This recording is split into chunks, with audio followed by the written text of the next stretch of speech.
اعوذ باللہ من الشیطان الرجیم بسم اللہ الرحمن الرحیم السلام علیکم ورحمۃ اللہ وبرکاتہ۔ اکثر لوگ یہ سوال پوچھتے ہیں کہ رجب میں جو کنڈے کی نیاز بنائی جاتی ہے اس کی شرعی حیثیت کیا ہے؟ سب سے پہلے تو یہ عرض کرتی چلوں کہ کھانا کھلانا خود شریعت میں دین اسلام میں ایک پسندیدہ عمل ہے اور اس کا بہت زیادہ اجر و ثواب بیان کیا گیا ہے۔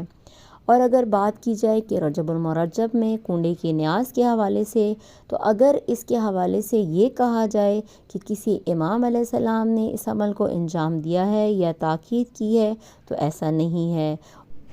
اور اگر کوئی شخص اس عمل کو واجب یا مستحب کی نیت سے انجام دے تو یہ بھی درست نہیں ہے۔ لیکن کھانا بنا کر کھلانا کسی امام معصوم کے عنوان سے، ثواب کی نیت سے، کسی بھی مہینے میں کسی بھی دن نیاز کو بنا کر لوگوں کو کھلایا جا سکتا ہے۔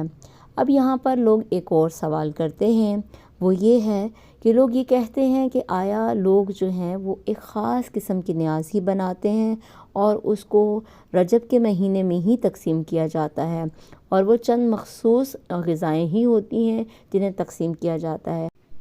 تو یہاں وضاحت کرتی چلوں کہ کوئی بھی نیاز، کوئی بھی تبرک کے طور پر، کوئی بھی چیز کھانے پینے کی کھانے کے طور پر بنا کر لوگوں میں تقسیم کی جا سکتی ہے۔ اس کے لیے ضروری نہیں ہے کہ کچھ خاص طرح کے آئٹمز ہی بنائے جائیں اور وہی تقسیم کیے جائیں۔ اب یہاں پر ایک اور سوال جو اکثر پوچھا جاتا ہے کہ پھر لوگ ایسا کیوں کرتے ہیں، کچھ مخصوص غذائیں ہی کیوں بناتے ہیں؟ تو یہاں پر وضاحت کرتی چلوں کہ کچھ لوگوں نے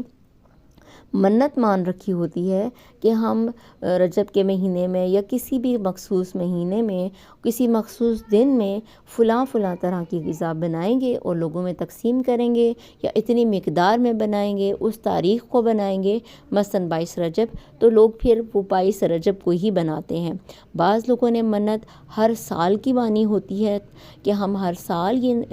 جو ہے غذا بنائیں گے، کھانا بنائیں گے اور لوگوں میں تقسیم کریں گے، تو پھر وہ کھانا ہر سال بناتے ہیں اور لوگوں میں تقسیم کرتے ہیں۔ بس یہی وجہ ہے کہ یہ اس طریقے سے یہ سرکل جو ہے وہ ہمارے معاشرے میں یہ ایک رسم کے طور پر رائج ہو گیا ہے۔ بہرحال میں آپ کی خدمت میں عرض کر چکی ہوں کہ کھانا کھلانا اور تقسیم کرنا، کھانا کھلانا تقسیم کرنا، اس میں کوئی حرج نہیں ہے، اور اگر اس میں کسی امام علیہ السلام کے عنوان سے کیا جائے اور پاکیزگی کا خاص خیال رکھا جائے تو اور بھی بہت بہتر ہے، اور اگر اس کو واجب یا مستحب کی نیت سے کیا جائے تو یہ درست نہیں ہے، اور نہ ہی کسی روایت میں آیا ہے اور نہ ہی کسی معصوم نے اس بات کی تاکید کی ہے۔ امید ہے کہ آپ کے تمام شکوک و شبہات دور ہو گئے ہوں گے۔ السلام علیکم ورحمۃ اللہ۔